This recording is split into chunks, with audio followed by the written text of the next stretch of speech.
One more deal. Amy with my Publix coupon buddy here. Last night, a manufacturer coupon for 75 cents off. Old El Paso kits came out. Old El Paso kits start at $3.29 at my store, and our BOGO this week, I cannot remember for the life of me what these come out to. It's like 85 cents, I believe. After the coupons, you buy two.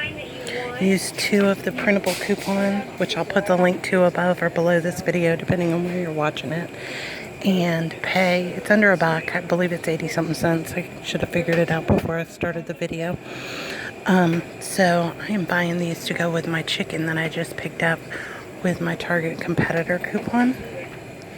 And we're going to have chicken tacos tonight for dinner. So come out and grab these. You have until Tuesday if your sale ends on Tuesday, or Wednesday if your sale ends on Wednesday. It's part of the weekly sale.